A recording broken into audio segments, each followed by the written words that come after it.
국민의힘 이준석 대표의 윤석열 예비후보는 금방 정리된다는 발언이 진실 공방으로 치닫고 있습니다. 이 대표가 녹취록을 전격 공개했는데 원희룡 후보는 대상이 윤 후보가 분명하다며 녹음 원본 공개를 촉구했습니다. 오늘 김대중 전 대통령 서거 12주기를 맞아 민주당의 대권 주자들은 김 전 대통령을 일제히 추모했습니다. 또 김두관 대선 예비후보 자녀의 코로나19 확진 판정 여파로 후보들이 모든 일정을 취소하는 등 경선 일정으로 차질을 빚었습니다. 이른바 가짜뉴스의 징벌적 손해배상제를 도입하는 언론중재법 개정안에 대해 민주당은 수적 우위를 앞세워 오는 25일 본회의에서 반드시 처리하겠다는 방침인 반면 야당은 강행 처리 중단을 촉구했습니다. 정치 사회적 이슈를 분석해보는 뉴스앤이슈. 오늘은 대선 후보 토론회 취소, 녹취록 진실 공방으로 불거진 국민의힘 경선 갈등과 코로나19 확산 여파로 또다시 빨간불이 켜진 민주당 대선 경선에 대해서 짚어봅니다.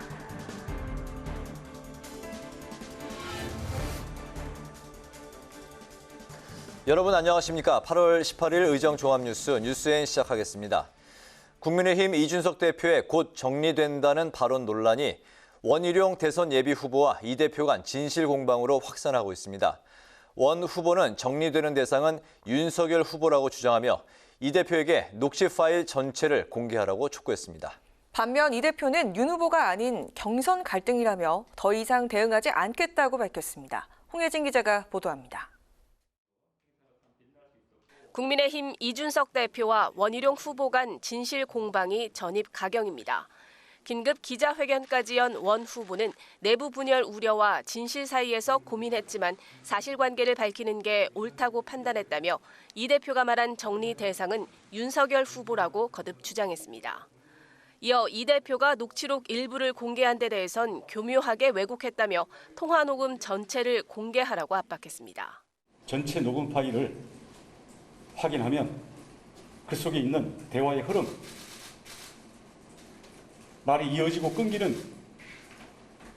맥락, 그리고 거기에 담겨있는 어감과 감정 다 느끼실 수 있을 겁니다. 앞서 이 대표는 자신의 SNS에 통화 내용 일부를 공개했고 국회 방송에 출연해선 자신이 말한 정리 대상은 경선 갈등이라고 정면 반박했습니다. 그러면 제가 무슨 손가락을 튕기면 후보가 갑자기 정리된다 이런 능력이 있기라도 한다는 겁니까? 자, 제가 주어로서 윤석열이라는 것을 이야기한 바가 있는지 오히려 제기하신 분이 아마 얘기해 주셔야 될 겁니다. 이 대표는 원 후보의 기자회견과 관련해선 자신의 SNS에 그냥 딱 합니다라는 한 문장으로 일축했습니다. 이런 가운데 국민의힘 대선 주자들은 각자의 공식 일정을 소화하며 지지세 확산에 주력했습니다. 윤석열 후보는 고 김대중 전 대통령 서거 12주기를 맞아 묘역을 참배하고 국민 통합 메시지를 강조했고 최재형 후보는 대한노인회를 방문해 고령층 표심 공략에 나섰습니다. 유승민 후보는 수산업 경영인연합회를 찾아 수산업 정책 간담회를 열어 기업인들의 애로사항 등을 청취했고 메가더 장군 동상을 참배한 홍준표 후보는 안보 중요성을 강조했습니다. 국회 방송 홍혜진입니다. 고 김대중 전 대통령 서거 12주기인 오늘 더불어민주당 대선 주자들이 고인을 추모하며 DJ 정신을 계승하겠다고 일제히 다짐했습니다. 김두관 후보 캠프에서 코로나19 확진자가 발생해 민주당의 경선 일정에도 비상이 걸렸습니다. 김세정 기자가 보도합니다. 민주당 대권 주자들이 고 김대중 전 대통령을 추모했습니다. 후보들은 서울 국립현충원 묘역을 찾아 DJ 정신을 잇겠다고 다짐했습니다. 김대중 대통령은 역사의 지도자이시죠. 지금도 많은 문제에 부닥칠 때마다 김대중 대통령은 하나의 모델이 돼서 역사의 발전 경로와 이 민족이 나아가야 될 미래를 늘 제시해 주셨습니다. 대통령님의 뜻을 이어받아서 다음 5년을 책임지는 그런 사람이 되도록 하겠습니다. 정세균 후보는 자신이 손실보상법 입법을 제안한 건 김대중 정신에서 나온 것이라며 김 전 대통령과의 연관성을 부각했고 박용진 후보는 김 전 대통령의 정치적 노선은 중도개혁과 실사굿이라며 그 정신을 이어가겠다고 말했습니다. 코로나19 여파로 참배 일정을 취소한 이재명 후보는 SNS에 불의와 역경에 굴복하지 않았던 김대중 정신을 이어받아 멈춤 없이 전진하겠다고 밝혔고, 김두관 후보는 대한민국이 IT 선진국으로 세계에 당당히 설 수 있었던 것은 김대중 대통령의 해안 덕분이라며 고인을 기렸습니다. 김두관 후보의 아들이 코로나19 확진 판정을 받으면서 앞서 김 후보와 함께 TV 토론에 참석했던 민주당 대선 주자들의 일정에도 차질이 생겼습니다. 이 여파로 후보들은 모든 일정을 취소하고 코로나19 검사를 받았고, 오늘 예정됐던 선관위 회의도 잠정 연기됐습니다. 이런 가운데 경기관광공사 사장에 내정된 황교익 씨를 두고 대선 주자 간 갈등이 다시 불붙는 모습입니다.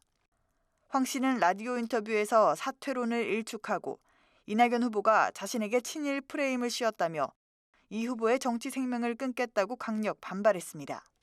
이에 대해 이낙연 후보는 말하고 싶지 않다며 언급을 피했고, 정세균 후보는 이재명 후보가 황 씨에 대한 내정을 철회해야 한다고 촉구했습니다. 국회방송 김세정입니다. 더불어민주당이 이번 8월 임시국회에서 언론중재법 개정안을 처리하겠다는 방침을 재확인했습니다. 국민의힘과 정의당은 언론의 재갈을 물리는 악법에 동의할 수 없다며 강행 처리 중단을 촉구했습니다. 보도에 임채원 기자입니다. 민주당은 허위 조작 보도에 대해 최대 5배의 손해배상 의무를 부과하는 언론중재법 개정안을 8월 국회에서 처리하겠다는 의지를 밝혔습니다. 내일 소관 상임위인 문화체육관광위원회에서 개정안을 통과시키겠다는 방침도 밝혔습니다. 법사위 심의 일정을 고려하면 내일 상임위 의결을 완료해야 오는 25일 본회의에서 처리가 가능하다는 판단에서입니다. 야당을 향해서는 시간 끌기를 멈추라고 비판했습니다. 국민의힘은 더 이상 시간 끌기를 멈추고 전향적으로 협조해 주십시오.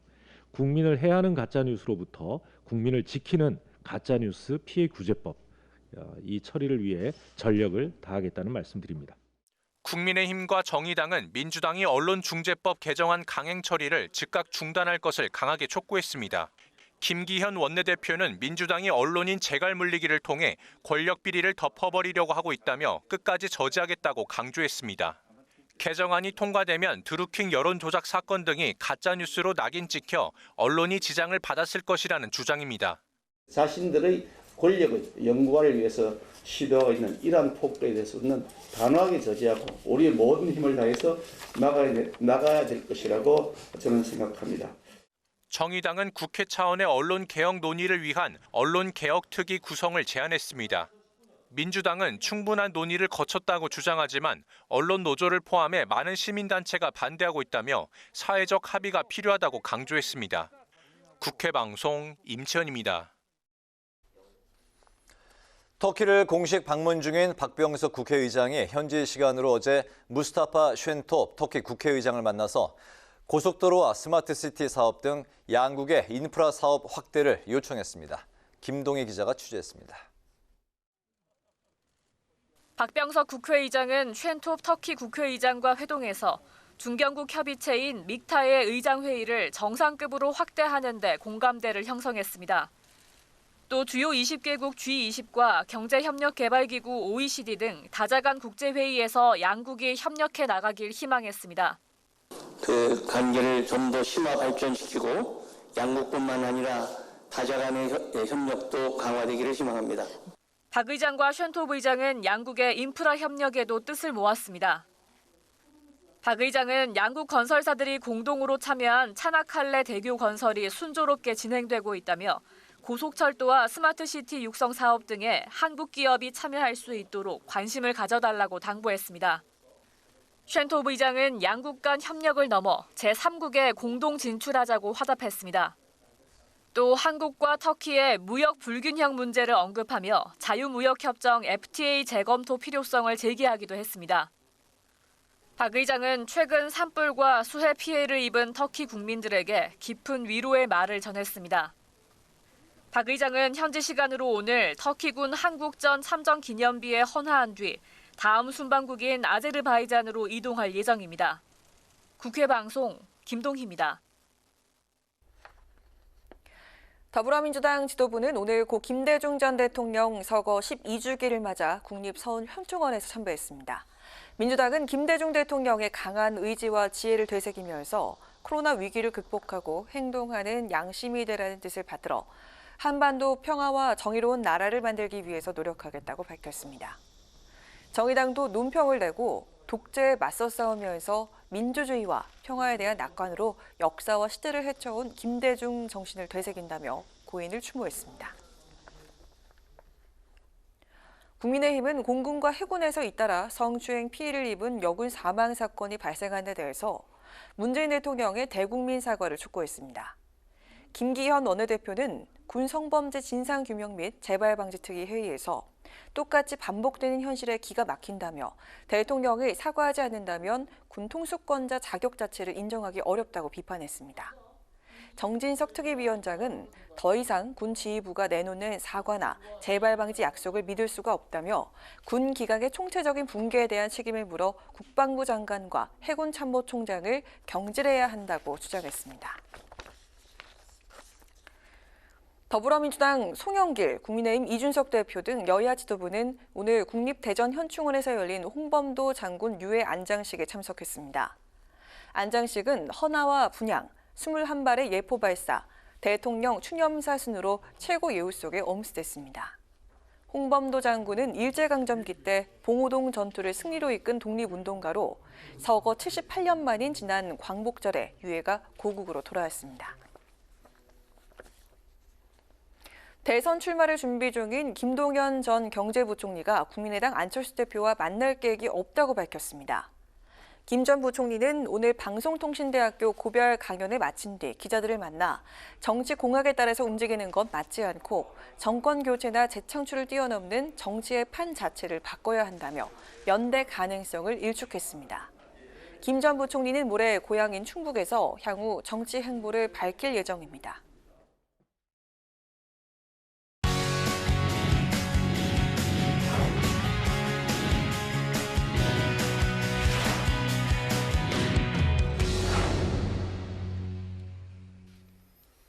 네, 오늘 이슈 분석 강민지 기자와 함께합니다. 강 기자, 어서 오십시오. 8월 임시국회가 어제부터 이제 시작이 됐는데 여야가 지난달 상임위원장 재배분에 이제 합의를 했었고 오늘 국민의힘 몫의 국회 부의장 그리고 상임위원장 후보자 선출이 있었죠? 네, 오늘 의원총회를 열고 상임위원장 후보자들을 선출했는데 단독 입후보하면서 별도의 경선 없이 결정이 됐습니다. 네. 이건 이제 지난달 23일에 여야가 상임위원장을 재배분하기로 합의한 데에 따른 건데요. 여야는 민주당이 모두 갖고 있던 18석의 상임위원장을 11대 7로 나누기로 합의한 바 있습니다. 특히 가장 쟁점이 됐던 법사위원장직은요. 이제 남은 전반기는 민주당이 계속해서 맡고 후반기인 내년 6월부터는 국민의힘이 맡기로 한 바 있습니다. 네, 국회 부의장 그리고 상임위원장 자리가 이제 7자리인데 누가 선출이 됐나요? 네, 원래 상임위원장 자리는요, 원내 지도부와 사전 조율을 합니다. 근데 보통 선수를 감안해서 결정이 되는데요. 이에 따라서 야당목 국회 부의장으로는 당내 최다선인 오선의 정진석 의원이 내정이 됐고요. 정무위원장엔 윤재욱, 교육위원장엔 조혜진, 문체위원장엔 이채익, 농해수위원장엔 김태흠, 환노위원장엔 박대출, 국토위원장엔 이현승, 그리고 예결위원장엔 이종배 의원이 내정이 됐습니다. 오는 25일에 열리는 본회의에서 최종 확정이 되면 21대 국회 출범 이후 1년 2개월 만에 국회가 정상화 수순을 밟게 되는 건데요. 그동안 야당목 부의장 자리가 없었고 또 18개 상임위원장을 여당이 모두 차지했는데 이로써 국회가 완전한 모습을 갖추게 될 것으로 보입니다. 네, 25일에 이제 확정이 되는 거군요. 그 법사위원장의 경우 이제 후반기에 국민의힘이 이제 맡기로 돼 있는데 기능은 또 축소하기로 이제 합의를 했었잖아요. 이것도 지금 순조롭게 뭐 추진이 되고 있다고요? 네, 이 원래 법사위에서 체계자구 심사라는 것을 합니다. 네. 이게 원래 목적은 다른 법률과 충돌 여부를 검토를 하거나 문구가 적절한지 이걸 따지는 절차인데요. 그 의미가 퇴색이 돼서 마음대로 법안 내용을 손질하거나 또 이 시간 끌기를 해서 법안을 지연시키는 것들이 나타났거든요. 이게 네. 정쟁의 원인이 되어 왔습니다. 그래서 국회법을 개정해서 여야가 악용되지 않도록 합의를 한 건데요. 이 해당 국회법 개정안은 어제 국회 운영위 소위를 통과한 상태입니다.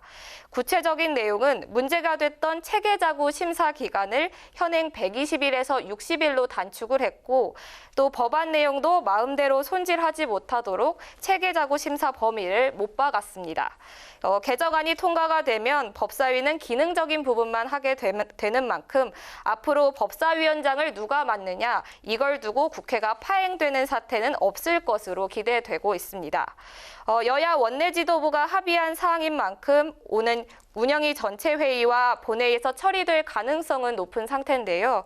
다만 민주당 강성 지지자들과 당내 강경파들이 이 법사위원장 양보에 반발하고 있고 또 체계자구 심사도 완전 폐지를 주장하고 있는 상황이라서 이 민주당 내 반발이 있을 가능성은 있습니다. 네. 체계자구 심사가 이제 무슨 말인지 모르시는 이제 분들이 많이 계신데 어쨌든 민주당 내에서는 이 부분에 대한 그 논란 아직도 그 부분이 좁혀지지는 않은 상황이지만 여야 이제 크게 봤을 때 여야 안에서는 체계자구 심사 부분도 이제 거의 뭐 이제 순조롭게 추진 중이라고 하는데 네, 다른 법률과 충돌 여부나 문구가 적절한지 따지는 절차를 이제 체계자구 심사라고 한다고요.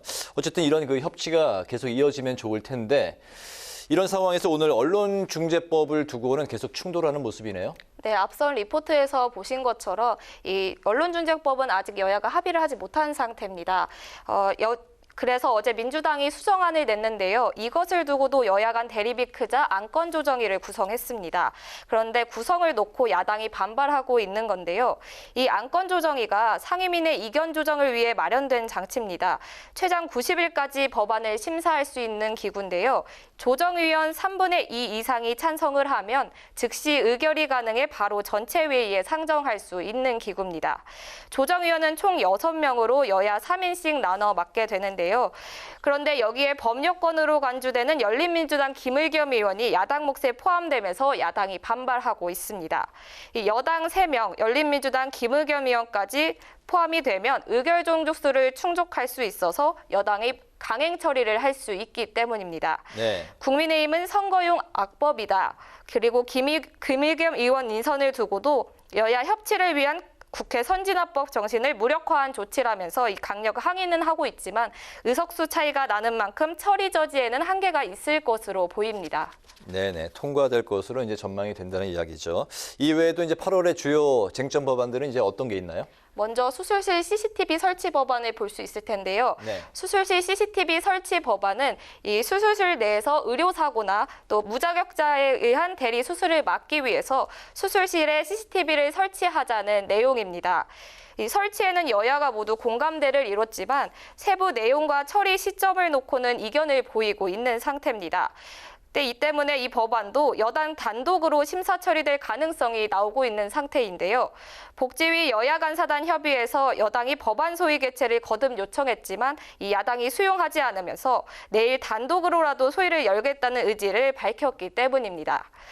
이외에도 과방위에 계류 중인 구글 인앱 결제 방지법 그리고 종부세법 개정안과 같은 법안들도 여야 쟁점 법안으로 남아 있습니다. 민주당이 언론중재법과 같은 이런 쟁점 법안들 8월에 통과를 입법과제로 꼽아서 오는 25일 본회의에서 반드시 통과시킨다는 방침인데요. 이 법안 심사 마지막 관문인 법사위에서 법안을 상정하기 위해서는 이 숙려기간이 5일이 필요하거든요. 그러면 내일 전체회의, 상임위 전체회의에서 이 통과를 시켜야 합니다. 네. 그런 만큼 민주당은 이 법안 속도에 앞으로 더 가속화할 가능성이 높아 보입니다. 네, 잘 들었습니다. 오늘 이슈 분석에서는 국회 정상화 수순 그리고 8월 입법 대전을 중심으로 살펴봤습니다. 강민지 기자 수고했습니다.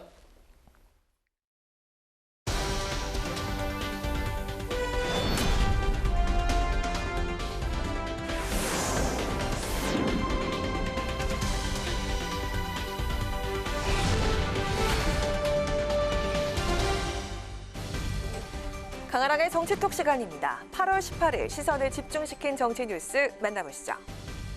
오늘의 첫 번째 정치톡은 멘토의 쓴소리입니다. 국민의힘 이준석 대표와 윤석열, 원희룡 등 대선 예비 주자들 간의 갈등이 악화 일로로 치닫고 있습니다. 당초 오늘로 예정이 됐던 대선 주자 토론회가 취소된 데 이어서 이 대표가 원희룡 전 제주지사와의 통화에서 한 금방 정리된다라고 말한 발언에 대해서 두 사람의 해석이 엇갈리면서 당내 갈등이 더 격화되고 있습니다. 이런 가운데 이 대표의 멘토로 알려진 김종인 전 국민의힘 비상대책위원장, 최근 당내 논란의 중심에 선 이 대표를 향해서 이런 쓴소리를 던졌습니다. 이준석 대표는 너무 사소한 일에 크게 관심을 가지면 안 됩니다. 최근의 상황을 보면은 누가 한마디를 하면은 꼭 거기에 대한 반응을 보이는 그런 습성을 보이고 있는 것 같아요. 난 대표가 그래서는 절대로 안 된다고 생각합니다. 그런 거를 참지를 못하니까 여러 가지 문제가 발생하지 않나 봐요. 김 전 위원장, 한마디로 말을 줄여야 실수가 줄어든다는 충고를 건넨 것인데요. 제1야당 대표의 가장 큰 과제는 내년 대선을 어떻게 승리로 이끌 것인가 하는 전략을 구상하는 것이라며 사소한 문제로 말이 나오는 것은 본인과 당을 위해서도 좋지 않다고 지적했습니다. 한편 이 대표와 윤석열 후보와의 갈등에 대해선 이미 예견된 부분이란 점을 강조했는데요. 당에 들어가면 결국은 당의 룰에 속박을 받을 수밖에 없게 되는데 그러한 것이 시작된 것뿐이라며 윤 전 총장에겐 너무 시끄러우니까 별로 대응하지 말고 참고 지내라고 하는 그런 정도 이야기를 했다고 털어놓기도 했습니다. 이준석 대표, 연이어 터진 논란으로 리더십에 적지 않은 타격을 입게 됐습니다. 2030 지지와 기대 속에 출범을 했지만 지금은 대표 리스크라는 말을 듣게 됐는데요. 당대표는 사소한 일에 관심을 갖지 말라는 멘토의 따끔한 쓴소리. 당 안팎의 갈등으로 난처한 상황에 놓인 이준석 대표에게 약이 될 수 있을까요? 이어서 오늘의 두 번째 정치톡은요. 내가 난세의 영웅입니다. 다소 황당해 보이는 공약들과 기인에 가까운 프로필로 눈길을 끌고 있는 인물이죠. 국가혁명당 허경영 명예대표가 오늘 행주산성의 대천문 앞에서 대선 출마를 공식 선언했습니다. 1997년과 2007년에 이어서 세 번째인데요. 허 대표는 장군 옷을 입고 백마를 탄 채 기자회견장에 등장해서 왜군을 물리치는 퍼포먼스를 선보였고요. 이후엔 정장으로 갈아입은 뒤에 행주 치마를 뜻한다는 빨간색 앞치마를 두른 채 대선 출마를 선언했습니다. 여야 정권 교체는 하나만화입니다. 허경영이 아니고서는 대한민국의 희망을 앞으로 볼 수가 없을 겁니다. 저는 반드시 이 나라를 구하고자 제20대 대통령 출마를 선언하게 되었습니다. 허 대표가 20대 대선에 출마하면서 내건 공약들은 그야말로 파격적인데요. 자신이 대통령에 당선이 되면 취임 2개월 안에 만 18세 이상 모든 국민에게 1억 원과 함께 매월 국민 배당금으로 150만 원을 주겠다고 밝혔고요. 또 결혼하면 1억 원, 주택자금으로 2억 원, 출산하면 1인당 5천만 원, 연애, 독신 모두 매월 20만 원을 주겠다는 공약을 내세웠습니다. 이어 자신에게 탁월한 예지력과 경영 능력이 있다면서 교도소를 줄이고 재산 비례 벌금제와 탈세 방지를 통해서 매년 758조 원의 재원을 확보할 수 있다고 주장을 했습니다. 한편 허 대표는 안철수 국민의당 대표에게 단일화 경선을 제안하기도 했는데요. 안 대표는 이 나라의 보배이고 약자를 대변하는 참신한 정치 지도자라면서 국민 경선을 통해서 단일화할 것을 제안한다고 밝혔습니다. 짜증나는 정치에서 유일하게 웃음을 주는 후보라는 평에 걸맞게 허 대표의 대선 출정식 역시 요란했습니다. 국민을 위해서 난세 영웅이 되겠다고 나선 허 대표, 과연 그의 바람은 이뤄질 수 있을까요? 지금까지 강하랑의 정치톡이었습니다.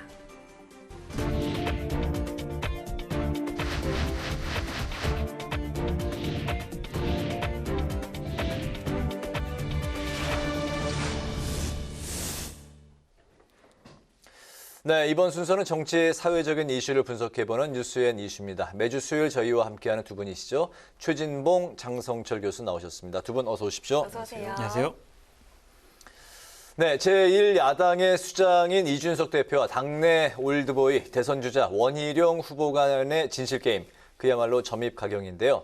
먼저 준비한 화면을 보고 나서 본격적으로 이야기를 이어가겠습니다.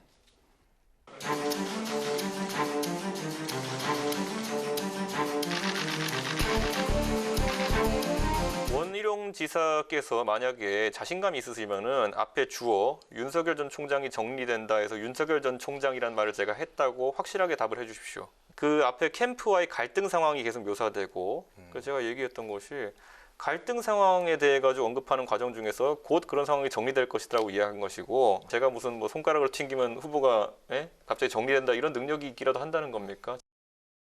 제 기억과 양심을 걸고 분명히 다시 말씀드립니다.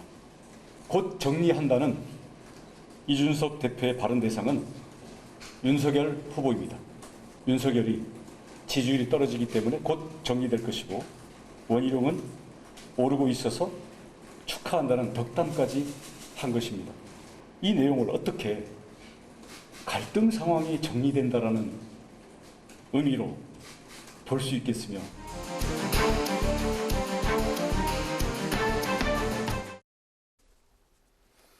네, 어제 그 이준석 대표가 저희 그 뉴스 프로그램에 이제 출연을 해서 윤석열 정리 발언 논란과 관련해서 갈등 봉합을 의미하는 걸로 이야기를 한 거다라고 이야기를 했는데 오늘 그 원희룡 후보가 재반박하면서 진실 공방이 더욱 이제 격화되고 있는 양상인데요.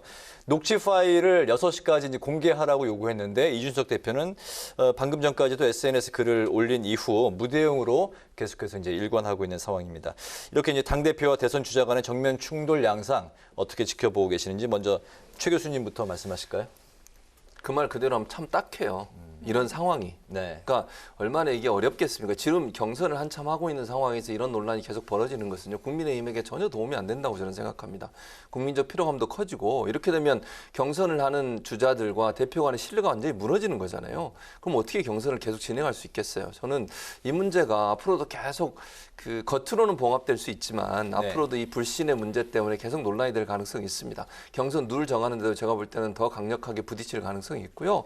윤석열 후보 측에서는 이게 이제 이준석 대표를 계속 공격하는 것이 본인한테 도움이 안 된다고 생각해서 직접적인 공격을 지금 삼가하고 있는 상황이거든요. 그러니까 본인이 경선 과정에서 올 수 있는 타격이나 어떤 불이익을 예방하기 위해서 그렇게 한다고 보이지만 그렇다고 해서 수면 안에 가라앉아 있는 불신이 완전히 해소됐다 그렇게 보이지 않아요, 저는. 그래서 앞으로도 이거는 다른 또 이슈가 생기면 또 그거 터질 가능성이 있고 지금 원희룡 전 지사와 이준석 대표의 저 모습을 보면 참 안타깝습니다, 솔직히. 저게 과연 두 사람한테 무슨 도움이 될까? 저는 그렇게 생각을 하고요. 이게 국민의힘에 대한 어떤 그 정권 교체라고 하는 부분에 지지했던 분들도 저런 모습 때문에 실망할 거라고 저는 생각해요. 네. 저거는 그러니까 뭐 물론 실제 무슨 얘기가 오갔는지 우리는 알 수 없잖아요. 두 사람만 알겠죠. 근데 저렇게 진실공방 싸우고 특정 후보에 대해서 뭐 제거하겠다 뭐 이런 얘기까지 하게 되는 거 이런 부분은 저는 전혀 바람직하지 않다고 생각을 해요. 그리고 지금 상황에서 녹취록 이준석 대표가 그럼 깐다는 표현보다 공개할 수 있겠습니까? 어렵습니다. 공개하기 어려워요. 그리고 지금 또 근데 문제는 뭐냐면 딜레마에 빠진 게 공개를 안 하면 어떻게 되겠습니까? 원희룡 지사가 얘기했던 말이 사실인 것처럼 인식될 수 있어요. 네. 그러니까 못하는 거 아니냐. 뭔가 좀 문제가 있으니 못하는 거지. 원희룡 지사 입장에서는 정면 돌파를 하겠다는 거 아니겠습니까? 네. 그러면 녹취록 공개해라. 정말 본인이 그런 얘기 안 했으면. 근데 공개를 못해요. 안 해요. 그럼 어떻게 되겠습니까? 일반 국민들이 볼 때는 정말로 원희룡 전 지사가 얘기했던 말을 했지 않았을까? 이런 의문이 계속 생길 수밖에 없고 이제 꼬리에 꼬리를 물어요. 이게 상상이라고 하는 것은 나래를 펼 수밖에 없는 거잖아요. 네. 그런 문제가 발생하기 때문에 이 문제가 제가 볼 때는 상당히 여러 가지 논란을 불러올 수 있고 이제 윤석열 후보 측에서도 이 문제 때문에 계속 불신을 갖고 있기 때문에 앞으로 경선 과정에서 대표와 부딪히는 문제가 더 많이 발생할 가능성이 있다고 보여집니다. 녹취록 파일을 공개하면 이 부분에 대해서 명쾌하게 뭐 그 이야기가 나올 수 있을까요? 뭐 정황적으로 네. 많은 사항을 우리가 알 수가 있겠지만 과연 대선 후보와 그리고 당대표가 나눈 얘기를 그 녹취록을 쭉 만들어가지고 공개를 하는 게 이게 맞는 정치가 맞습니까? 이런 자잘한 정치 전 처음 봤습니다. 이준석 대표도 잘못했고요. 네. 원희룡 후보도 전 잘못했다고 생각이 듭니다. 저렇게 녹취를 한다라고 생각이 들면은요, 이제 이준석 대표랑 많은 정치인들이 중요한 얘기 못 할 거예요. 저게 어느 순간에 공개돼가지고 나에게 칼로 되돌아올까 그런 걱정 때문에 네. 아마 이준석 대표랑 전화로 이제 이게 안 하려고 할 겁니다. 그런 점에서 보면 이준석 대표의 리더십에 큰 타격이 있을 것 같다라는 생각이 드는데 네. 저는 좀 대선 후보와 당대표에게 망원경 정치를 하라라고 말씀드리고 싶어요. 지금 서로 현미경 정치하고 있는 거예요. 돋보기로 그냥 뭐 잘못한 게 없나 있나 그것만 지금 좁게 살펴보는 거거든요. 망원경처럼 좀 멀리 넓게 이런 통큰 정치하는 모습을 좀 보여야 한다. 그것이 당대표와 대선 후보가 할 일이다라고 생각이 드는데 네. 서로 지금 지려고 하지가 않아요. 그냥 내가 입 다물고 있으면 내가 지는 거야. 내 잘못한 걸 인정한 거야. 그런 생각을 갖고 있어가지고 한마디도 안 지려고 서로 계속 또 다른 얘기하고 또 다른 폭로하고 이러거든요. 좀 자중해라, 자해해라 그렇게 말씀드리고 싶습니다.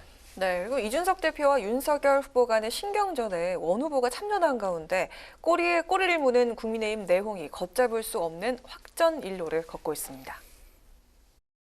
이 대표가 어떻게 책임을 져야 될지에 대해서는 제가 지금 말씀드리진 않겠습니다만 제가 염려하는 것은 공정한 경선과 이를 통한 정권 교체를 이루기 위해서 과연 당의 운영과 당의 대표라는 리더십이 어떻게 바로 잡혀야 하는지 많은 고민을 안고 있습니다.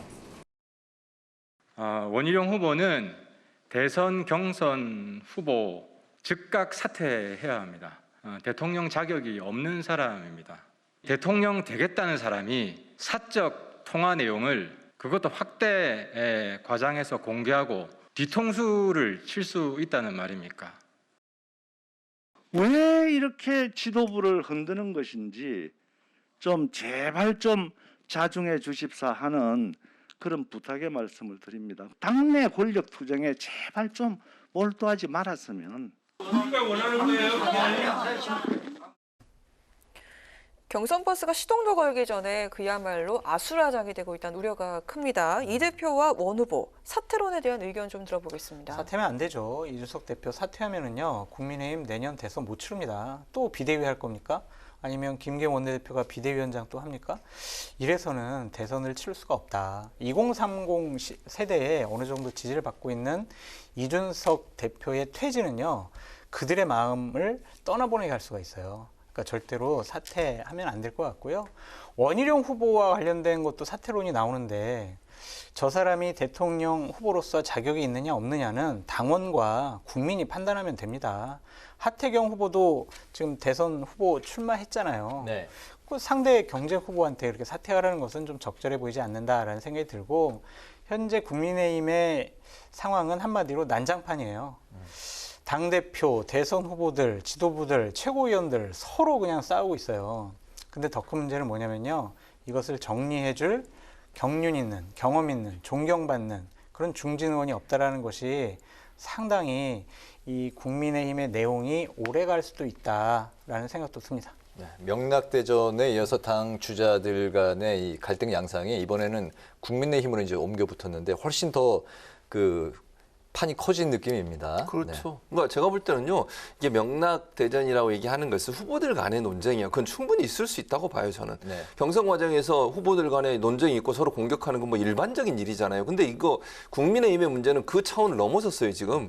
대표와 그다음에 경선 후보 간의 다툼이고 또 그것도 보면 지금 나오는 말만 종합해 보면 사실관계 아직은 확인이 안 됐습니다만 네. 대표가 특정 후보를 배제하고 특정 후보를 제거하겠다는 식의 발언을 했다라고 얘기가 나오는 이거는 상당히 큰 문제죠. 네. 이거는 경선의 공정성의 문제에 상당히 의문을 가질 수밖에 없는 거예요. 저는 이 문제는 그냥 후보들 간의 논쟁과 다툼의 범위를 뛰어넘는 것이어서 더 큰 문제라고 봐요. 네. 지금 서병수 위원장 준비위원장 얘기 나오면서 또 반발 막 일어나잖아요. 이런 부분도 결국은 당내 최고위원들 사이에도 의견이 분분해요. 지금 최고위원들이 도리어 대표를 공격하는 상황이 돼버렸고요. 네. 이런 상황이라고 하면 이게 진짜 언론의 표현 그대로 하면 봉숭아학당이다 이런 표현까지 언론에 나왔더라고요. 이거는요 정말 심각한 문제입니다. 이게 경선 과정에서 이렇게 되면요 경선 룰 정하는 문제 그다음에 경선이 공정했냐 안 했냐 문제 가지고 계속 따지고 들 겁니다. 대표가 과연 지도력을 다시 회복해서 경선을 공정하게 끌고 갈 수 있는 그런 상황까지 갈 수 있을지도 의문스러운 상황이 돼버렸어요. 네. 그리고 제가 아까 말씀드렸지만요 이 불신의 골은 이미 깊을 대로 깊어졌어요. 사실 윤석열 후보가 들어오기 전부터 입당 압박하면서부터 불신의 골이 깊어졌잖아요. 사이가 멀어졌고. 근데 그게 봉합되는 것처럼 보였지만 계속 안으로는 더 골마지가 있다고 저는 보이거든요. 네. 이 문제가 상당히 앞으로도 큰 논란이 될 수 있고 이 문제를 빨리 해결하지 못하면 앞으로 경선 과정에서 대표 그러니까 지도부와 후보 간의 논쟁 또 지도부 내의 갈등 이런 문제가 부각될 위험성은 충분히 존재하고 있다고 보여집니다. 네. 여야 막론하고 이제 제1여당, 제1야당이 당대표로 취임하자마자 이렇게 리더십이 흔들린 전례가 있었나 싶을 정도로 지금 이제 갈등 양상이 굉장히 큰데요. 어제 이준석 대표가 이제 출연했을 당시 이제 모습은 그 전에 이제 모습처럼 상당히 이제 의연해 보이고 그리고 이제 자신의 어떤 의지를 꺾고 물러설 뜻이 없어 보였거든요. 발언에서 이제 느낀 거는 이런 이준석 대표 어쨌든 리더십에 지금 많이 한계와 또 이제 그 위기 상황으로 부딪히고 있는데 돌파구가 뚜렷하게 뭐 있을지 어떻게 생각하십니까? 현재로서는 그렇게 돌파하고 있다고 보이지 않아요. 그러니까 누군가 한 명이 양보를 해야 되는 거거든요. 이 상황이라고 하면. 네. 그런데 이준석 대표의 스타일을 보면 모르겠습니다. 물론 대표가 됐으니까 바뀔 수도 있다고 저는 보지만 지금까지 이준석 대표의 스타일을 보면 자기 입장을 쉽게 바꾸거나 물러서는 그런 태도가 아니었어요. 네. 그러니까 장성철 교수 같으면 수용하고 바뀌는 부분도 어느 정도 있는 후배로 저는 알고 있고 제가 그렇게 보고 있는데 이준석 대표 같은 경우는 스타일 자체가 본인이 생각하는 것을 크게 바꾸지 않아요, 잘. 네. 그러니까 말은 하지 않지만 속으로는 뭔가 계속 쌓이고 있다고 보이거든요. 뭔가 쌓이면 언젠가 폭발할 수 있는 위험성이 존재하고 있는 거예요.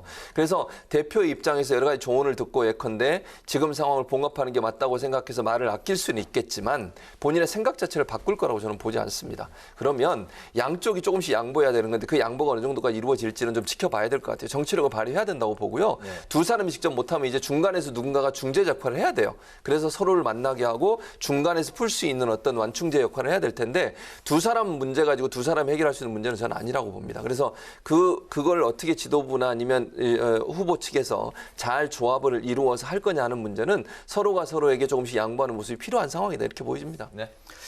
정치는 이기는 것만이 능사가 아니거든요. 때로는 지는 게 이기는 거다라고 말씀드리고 싶어요. 그러니까 이준석 대표든 다른 후보든 이 점을 유념해 줬으면 좋겠다라는 생각이 들고요. 이준석 대표가 지금 저는 당내 지도력을 잃어버렸다고 생각이 들어요. 그러니까 이 부분만큼은 이준석 대표가 계속해서 민감하게 자극적으로 1차적으로 감정적인 반응을 보이면 안 된다라는 생각이 들고 이 어렵고 혼란스러운 국민의힘 상황을 정리할 수 있는 사람은 딱 한 명이에요. 누군가요? 윤석열 후보예요. 윤석열 후보한테 저는 지금 상당히 큰 기회라고 보여지거든요. 자신의 정치력을 좀 발휘할 수 있어요. 그러니까 정리를 하는 거죠. 자, 이준석 대표를 중심으로 당이 좀 다시 단합하고 하나된 모습 보여줬으면 좋겠다. 그리고 저 윤석열 경선 룰 그렇게 내가 유리한 주장하지 않겠다. 그냥 당에서 정해주시는 대로 내가 계속 따르겠다. 나는 모든 것을 이런 갈등 혼란 상황 내가 다 안고 품고 가겠다. 이렇게 좀 큰 정치인의 모습을 보여주면 네. 윤석열 후보에 대한 정치적인 판단력도 다시 볼 수 있고 당내 상황도 어느 정도 정리될 수가 있다라고 말씀드립니다. 네. 네, 선관위원장 인선 문제 어떻게 정리가 될지 궁금한데요. 일단 이 대표가 염두에 둔 서병수 카드는 사실상 좌초됐다고 봐도 될까요? 좌초됐어요. 지금 서병수 위원장에 대한 불신이 상당히 많기 때문에 만약에 밀어붙이게 되면요 최고위원들부터 반대를 할 거예요. 그래서 하기가 쉽지가 않고 김범준 전 비대위원장님 같은 경우에는 조수진 의원이 좀 어떠냐고 추천을 했는데 아주 1차적인 그런 반응을 또 이준석 대표가 좀 말했고 이준석 대표가 선관위원장과 관련해서는 한마디로 정리를 했어요. 획기적인 분을 모셔오겠다. 근데 그 획기적인 분이 아직 누군지는 모르겠어요. 그래서 앞으로 누구를 선임을 할지 좀 지켜봐야 될 것 같습니다. 네. 저도 그렇게 생각해요. 그러니까 서병수 위원장 같은 경우에는 후보 측에서, 그러니까 다른 경선 후보들 측에서 상당히 문제를 많이 제기했고 경주에 내에서 토론을 2번 열겠다 해서 지금 무산이 됐잖아요. 예. 그것도 일정은 책임을 져야 된다고 봐요. 그래서 그런 부분에 있어서는 서병수 위원장을 선거대책위원장으로 앉히는 것은 상당히 부담이 될 수밖에 없고 어쨌든 선거를 관리하려면 경선에 나온 사람들의 의견도 일정 부분 수용을 해야 돼요. 그분들이 볼 때 공정하지 않다고 생각하는 사람은 안 친다. 그런 의도가 있다고 보여지는 거잖아요. 이준석 대표 입장에 상당히 부담스러울 거다. 그런 차원에서 본다고 하면 정말 후보들도 인정하고 후보들도 받아들일 수 있는 정도의 사람이 와야 돼요. 그래야 경선이 공정하게 이루어진다는 믿음을 줄 수 있기 때문에 네. 서병수 위원장 같은 경우는 지금으로서는 많은 부분 상처를 입었다. 공정성이 있어서 본인이 의도했든 의도하지 않든 네. 그런 상황에 서병수 위원장을 계속 선거위원장으로 앉히기는 상당히 어려울 거라고 보여집니다. 그런 인물로 생각나는 분이 있습니까? 지금 얘기가 나오는 분들이 황우여 전 이제 네네. 대표 네. 그리고 정호원 전 총리도 얘기가 나오고 김병준 전 비대위원장 나오고 있는 것 같아요. 근데 네네. 뭐 아까 얘기했듯이 이준석 대표가 획기적인 인물을 한다 그랬으니까 또 우리가 생각하지 못하는 깜짝 인사가 일어날 가능성도 충분히 있다고 보여집니다. 알겠습니다. 이제 좀 더 지켜봐야 될 것 같고요. 이번에는 그 여당 상황을 한번 살펴보겠습니다. 송영길 대표가 오늘 대권 주자 정세균 후보와 이제 만찬 중인데요. 이낙연 후보에 이어서 이제 두 번째, 내일은 또 추미애 후보하고도 이제 만난다고 하는데 이런 그 회동 순서에 어떤 그 정치적인 의미를 부여할 수 있을지 최 교수님 어떻게 보십니까? 일단 이제 후보들 만나서 제가 볼 때는 이제 본인의 그 생각을 얘기할 것 같아요. 그리고 이제 경선 과정에서 너무 이게 네거티브를 하거나 이랬을 때 올 수 있는 여러 가지 부정적인 문제들도 논의할 것 같고요. 그리고 이제 경선을 통해서 민주당의 흥행이 좀 일어나야 되는 거잖아요. 네. 그런 차원에서 아마 대표가 개별적으로 의원들을 만나서 또 후보들 만나서 그런 부분을 좀 당부를 하고 협조를 요청할 걸로 저는 봅니다. 그리고 네거티브가 너무 강조되게 되면 전체적으로 피해를 당하는 거거든요. 그래서 그런 부분들을 물론 검증은 철저히 해야 되지만 그게 너무 인신 공격이 되거나 아니면 네거티브 공략이 됐을 때 민주당 전체 후보에 대한 부정적 이미지가 생기고 피로감이 높아지게 되면 지지율이 떨어지게 돼 있어요. 이제 그런 부분에 대한 당부를 저는 하는 걸로 보여지고 또는 이제 아마 본인이 경선을 공정하게 관리하고 있다는 부분도 어필하는 부분도 있다고 저는 봐요. 네. 일부에서 또 일부입니다. 물론 일부라고 제가 말씀드렸는데 특정 후보를 지지하는 거 아니냐 이런 이제 의문들이 나오고 있기 때문에 그런 부분들에 대한 설명도 함께 이루어지고 있는 게 아닌가 이렇게 보여집니다. 네. 기본적으로 좀 격려라고 봐요. 그러니까 그동안 뭐 고생하셨다, 열심히 하시라. 그래서 밥 사는 거고 뭐 순서는 그렇게 큰 문제가 아닌 것 같아요. 그냥 조율해서 시간 되는 분 우선적으로 만난 거다. 그렇게 말씀드리고 싶습니다. 네. 마칼럼니스트 황교익 씨 경기관광공사 사장 내정 관련 논란이 격화되고 있는데요. 이낙연 후보의 정치 생명을 끊는 데 집중하겠다면서 보훈 인사 논란에 강력 반발을 했는데 정작 이 지사 측은 황교익 리스크를 고심하는 그런 상황입니다. 이 부분은 어떻게 보십니까? 이게 이재명 지사가 상황을 즐기고 있는 것 같아요. 이것 때문에 지금 이재명 지사의 인사 스타일이 지금 화제가 되고 있지 않습니까? 지지자들에게는 이러한 사인을 줄 것 같아요. 나를 밀어, 나를 지지해. 그러면 나는 어떠한 논란이 있더라도 내 사람은 내가 챙겨. 나 그런 사람이야. 이낙연, 정세균, 이 사람들 봐봐. 이 사람들 자기 사람 잘 안 챙겨. 무조건 나에게 줄 서. 라는 이제 메시지를 주는 거라고 보여지는데 과연 황교익 씨가 적절하냐, 부적절하냐. 이거 솔직히 좀 부적절하다라는 생각이 좀 많이 들어요. 한정식 집을 오픈을 하는데 일식집 주방장을 채용한다고 하면 그게 맞겠습니까? 이것은요, 이재명 지사가 좀 다시 한번 생각해 봐야 될 문제예요. 자칫 잘못하면 이재명 지사가 대통령이 되면 저런 식으로 인사를 할 거야? 자기 사람 심을 거야? 이러면은 문제가 많겠는데 그런 의구심까지 받을 수가 있거든요. 네. 그래서 제가 봤을 때는 황교익 씨가 자진 사퇴하는 것이 가장 좋을 텐데 본인은 그럴 생각이 전혀 없어 보입니다. 내 사람은 내가 확실히 챙긴다라는 그 뭐 사인을 줄 수 있다. 뭐 말씀하셨는데 저는 이제 장 교수가 얘기하는 부분하고 생각이 좀 다른데 그렇게는 보진 않아요. 그러니까 일단 저는 황교익 씨가 SNS 오늘 글을 올려서 이런 이낙연 후보의 정치생명을 끊는 데 집중하겠다. 이것 때문에 문제가 더 커졌다고 봐요.